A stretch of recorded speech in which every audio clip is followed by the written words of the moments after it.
Good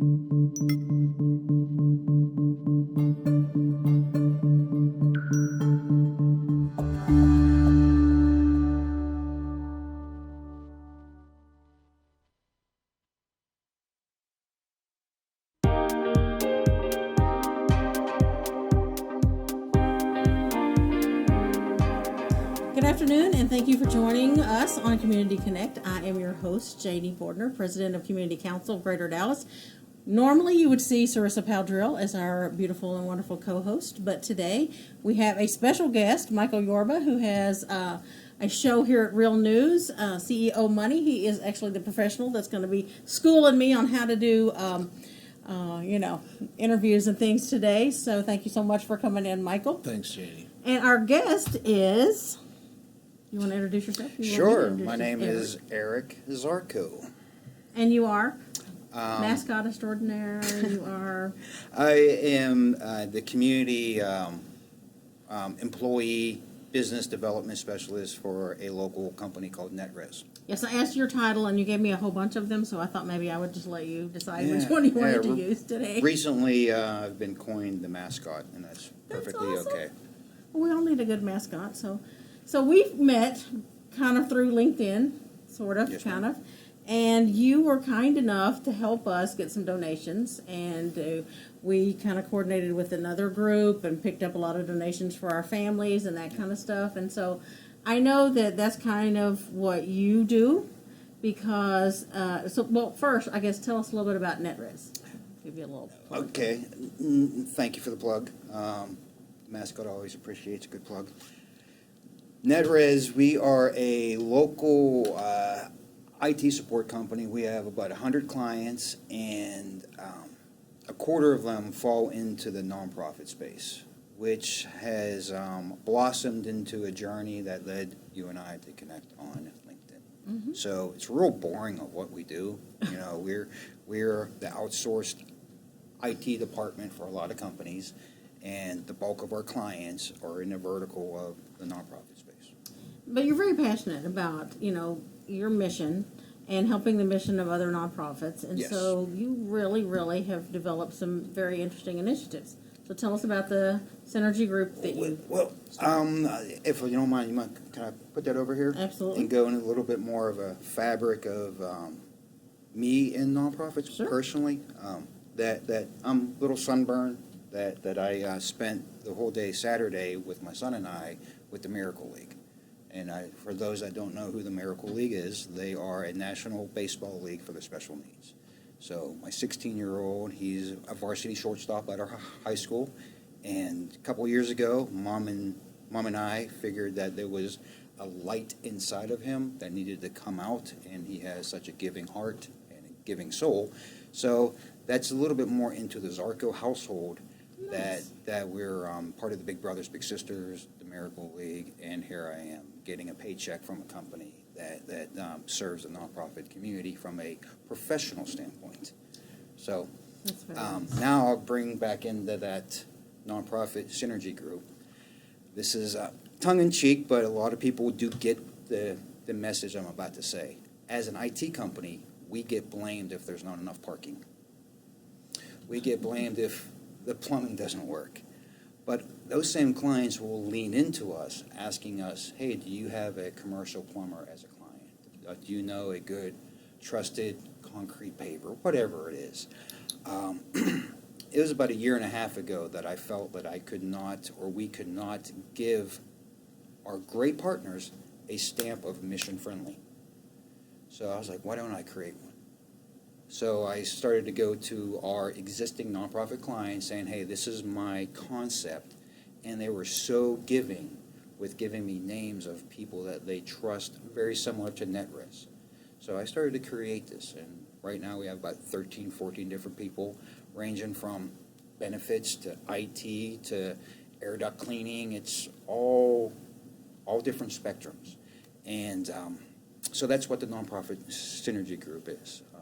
We meet once a month, and last month we pivoted that we used to meet at our own brick and mortar, and we moved into a new office that I could not host because the artwork wasn't up yet. It just was looking really bad.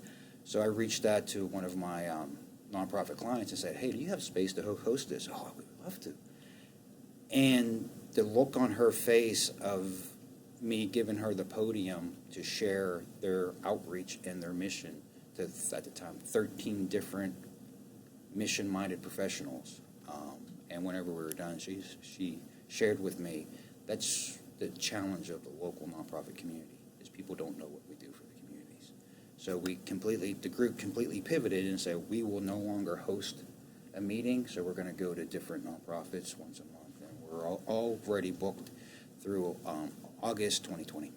Wow, that's nice. So the word's getting around. I can really understand her pain because, we're an 80-year-old organization and nobody knew who we were. So I really understand. It is very important that you're able to get your story out to other people. I wanted to know on your LinkedIn, it has a really impactful statement. Living with a purpose, fostering remarkable relationships while creating a positive impact for our community. How did you come up with that? What was the passion behind it that caused you to channel that out? Goosebumps.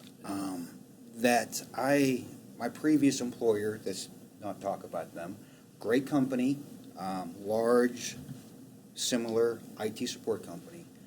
They lost sight to the local community. And some may say my compass was a little bit swirly, and somebody recommended that I have lunch with the founder of NetRes. Quickly, we knew that we were going to be working together. Part of that statement is what I have always thought, but now I have a company that supports that. So it's a blend of the company culture, what I've always wanted to do, and here I am today. That's awesome. So thank you, Michael, for bringing that up. You're welcome. Bring out some of the good works that you do, because it's a variety of things. I know I heard you talking to Janie earlier, and some of the passions that you see you want to go down those roads with. Whenever Janie and I were talking on the phone, she was in Austin, she was like, hey, I want you to be a guest on. I'm like, what? Not me.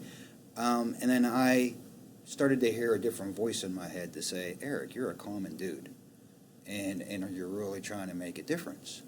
And there's a demographic of a whole bunch of common dudes and common women that I think we all have a tendency to have our blinders on. And last week was a pretty cool example that one of our nonprofit clients challenged me to do a community challenged me to fill a bucket with random act of kindness for one person. Mm-hmm. And I was like, I can't do one person. I'm going to do a community. And I'm friends with a football coach that brought in a very traditional New Zealand dance to a local high school football team several years ago, and he helped me bring that tradition to a community group event. So last Thursday we had about 40 people show up from different walks, all learning this dance. And I got inspired from meeting the CEO of Dallas Mavericks, that her first day on the job, she made them do the Cuban Shuffle. Mm-hmm. And had people that didn't know how to do it be taught by people that did. And I'm like, why can't we do more of things like that? So that's really not an accomplishment, but that's where I'm looking. And that was brought forth by just meeting different people through this nonprofit synergy group that has helped me, like 16 pallets of food, pallets and pallets of toys. And they just keep calling me up saying, Eric, we got more stuff. So if we have people out in the audience that want to donate things and would like to give it to you so that you can give it to nonprofit organizations, where do they call, or, what's your contact info? Why don't you give them yours? So you can go to ccadvance.org, and we will have, you can just kind of, we'll have a space that you can say, look, we want to get in touch with Eric, and we have donations, and we'll make sure that he gets all of that stuff. I was actually saying, why don't they donate it to you, to community council? Well, and that's great, but we can't use 16 pallets of food, so we'll call you anyway. So that's awesome. So yeah, so one way or the other, somebody Okay. in need All right. is going to get whatever that you'd like to donate. So Yeah, and I've found out by talking to the different nonprofits that what has weight in gold is paper products, absolutely, that is absolutely true. and that was a blessing. The last time I got a call that there was I think 5, 6, 7 pallets of feminine products, and Yeah, that we was- work with a lot of homeless people, so yeah, absolutely. If you don't have a home, you're in need of a lot of things that toothpaste, deodorant, just little bags of stuff. So that would be, just anything would be great. And I know, Michael, you're kind of new to the nonprofit world because now you're, we're happy to say that you're the chair of our advanced fund, our community development financial institution. So, I know that we've talked about having, what's your legacy? What are you going to do? How are you want to be known for, digging another oil well, or what do you want to be known for? So, Right. Making a difference, actually making a sustainable difference and changing somebody's life for the better.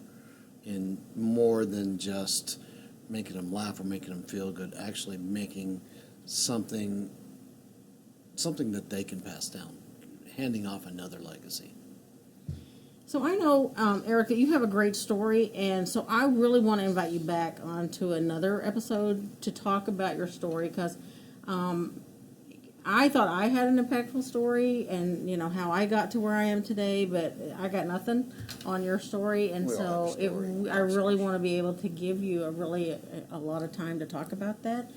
So what is the one takeaway that you would like for us to have today from you? What do you want the audience to do? What do you want to, we always challenge the audience to do something. Try to make somebody smile today. Try to make somebody smile today. That's awesome. So I like the random acts of kindness. I try to do something for somebody that doesn't expect it. Like I'll be at the grocery store and somebody's fumbling, they can't find money. I'm like, oh, I'll just buy it, and then whatever. Mm-hmm. So then it comes back to you. So I challenge everybody to try to do something nice and think about your legacy and think about what it is that you want to leave behind. And so please go to our website, ccadvance.org. You can find out all kinds of events that we're having. We just announced that we're trying to put 5,000 people to work in 2020.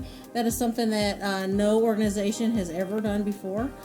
We have the County Commissioner's Court behind us. We have the City of Dallas behind us and a lot of other partners. So please go to ccadvance.org and see how you can sign up and make a difference. Thank you so much, Michael, for being here. Thanks, you, Michael. Eric. Thanks, Janie. We're going to have part 2 of Eric, so stay tuned.